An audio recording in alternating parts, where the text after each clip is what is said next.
lot to get to this morning, from Serena Williams alleging discrimination against her to a big secret Prince William and Duchess Kate are keeping from little Prince George. Joining me now to talk about what's making the rounds today, please welcome NBC's Melvin and Jenna Hager, along with NBC legal analyst Dan Goldman. Great to see you guys this morning. Good to see you too. All right, so let's talk about Serena Williams, who made this incredible comeback in tennis this year, and she is unhappy. She's been raising this issue. This isn't the first time, but this is the most forceful time, about the number of times she has been drug tested in tennis. Now, they do these drug tests, right? But she has come out today and say, it's been proven I'm the one getting tested the most. And she said, discrimination? I think so. She thinks she's being discriminated against, even though she wants to keep the sport clean, and says, why is it that I've been tested? And it's true. According to the stats, twice as much as any other female player and more than any other U.S. tennis player, male or female. Wow. That's kind of hard to believe, isn't it? I mean, for me at least, it's hard to believe. I mean, I got to tell you, so I looked at this a little bit, and they, shockingly, it's not random. They use an algorithm that considers all sorts of different factors like age, success, improvement, performance, right? Injury. And so if she, I don't know, she's 35 years old, right? In an algorithm, that would be old. And she took a year off, and the algorithm, of course, doesn't understand why she took a year off. Right, they don't get babies. And then all of a sudden she comes back and she's winning, of course. And it seems like the algorithm needs a little updating. I would be right. The algorithm surprised. smells a rat, but Yes. it doesn't account for real life circumstances. Well, if I was Serena Williams, I would say, you know what? I came back 10 months after having a baby and came in second in Wimbledon. I'm just the greatest of all time, and that's why they want to test me. She's so inspiring that people are like, she can't possibly be that good. I'd be like, after 10 months after having a baby, I'd be like, you're going to find in that test a lot of hormones, raging hormones, And right? like a Twinkie. I know. Well, they say that it does select people at random and sort of comes to a conclusion. But now she's getting a little blowback from some people who look at Serena and say, you've made $84+ million in your career in tennis. just off her winnings, not her endorsements. Just off your winnings. Right. $84 million is part of the sport. And I will say this, Doug, my husband, wrote this whole book about, athletics and the pressures that we put on our kids, and talked to some famous tennis players on background. They didn't, give their names for the book. But they made very clear to Doug that there is doping in tennis and that there's a lot of pressure on the athletes to do it because others do it, and then you feel like you can't win unless you do it. That's not to suggest Serena's doing it at all. No. But it's a problem in tennis that doesn't have enough attention on it. I would say, though, and I think this is undeniable when you look at the stats, no one in probably our lifetime has been better for tennis than Serena Williams. Yeah. She's done for tennis what Tiger Woods did for golf, what some other athletes have done. They've made the sport approachable for a lot of folks that really don't look like most tennis players. So I think you do have to wonder if some of this incessant testing isn't perhaps algorithm notwithstanding, but maybe there is something more nefarious at work. Yeah, because there's some biological component to the testing, to the algorithm, and I don't know what that means. Yeah. What does that mean? You're looking at somebody's biological Turn to component. you because Don't look at me. Dan's like, I don't speak for them. I can't go past the word algorithm. Yeah, I know, exactly. You know what? And I love what she's doing for motherhood now. Yes. Because it's not like I can go and do what she's doing, but I think, okay, you know what? If she can do that, if she can get up and come in second, she didn't win, but she won.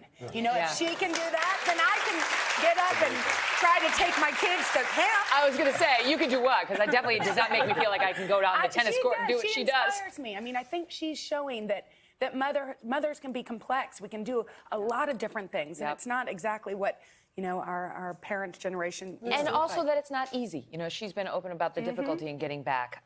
Okay. I want to start with you on this, speaking of your own reaction to it, because William and Kate, it has emerged, are reportedly not telling little Prince George that he's going to be king. Oh, that's yet. rich. That's fantastic. And they have to decide. Imagine having to make this decision. You got to figure out when you're going to tell your son he's going to be the king of England. Look, that little kid right there. And I guess William is reticent about it because he found out at age 8 that he was going to be king, and he said it put a lot of pressure on him. So you're from an American royal family, Jenna. That's true. But when you were born, your H.W. Bush was vice president as of 10 months earlier. Yes. what age were you when you realized your family was different than most people's? Well, I still haven't realized it. No, I think it's different because we grew up in suburban Dallas, Texas.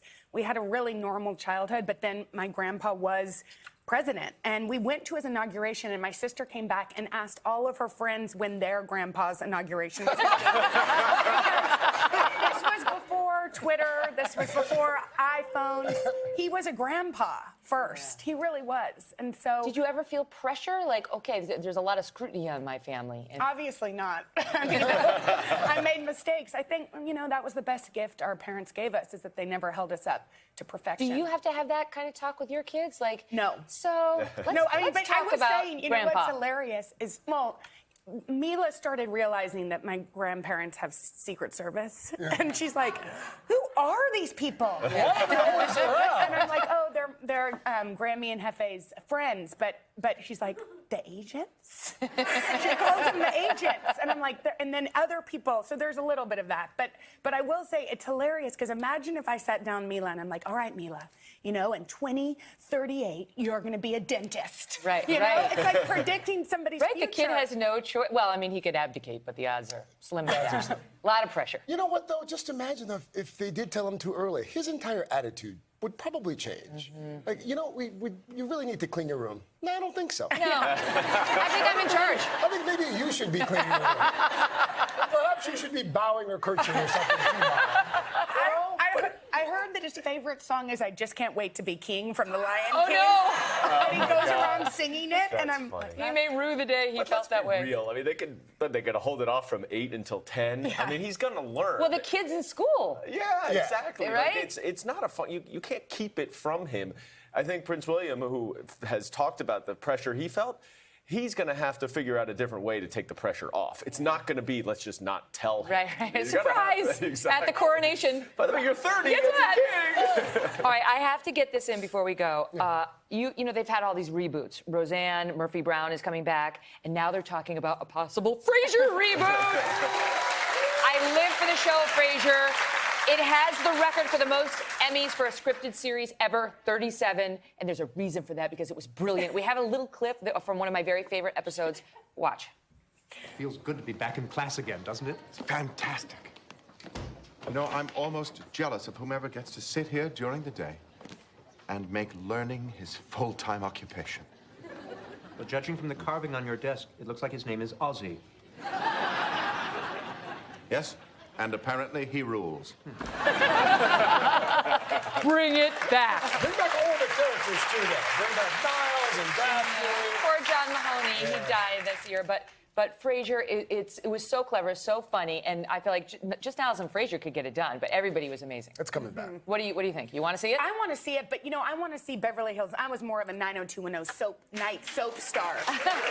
Just a smattering of applause, but I refer you to the applause we had for Frasier. Yeah, that's true. Okay? I will say Frasier can come back. All money my to be made shows, there. which were the night soaps, would be too, what would they be doing now? The Peach Pit would be closed. I know, how can paying mortgages. And how can you shock anybody in today's day and age in the soaps? Yeah, but I wonder, are there any new sitcoms? I mean, everything is either a reboot or a reality television show. No one's watching them. That's why they I guess that's why they keep going back. Well, Roseanne was the such a heyday. success, right? Yeah. That everybody's trying to hey, what if she could make all that money by bringing her show back before she fell from grace? I don't know if she was in grace prior to the fall, but you know what I'm saying. Ratings grace. Yeah, exactly right. Then maybe we could do it. Anyway, I love Kelsey Grammer and I love David Hyde Pierce, and I would watch anything with the two of those. Bring it back. Yeah. All right, guys, thank you for being here. We'll be right back. Don't go away. Hello, Today fans. Thanks for checking out our YouTube channel. Subscribe by clicking that button down there and click on any of the videos over here to watch the latest interviews, show highlights, and digital exclusives.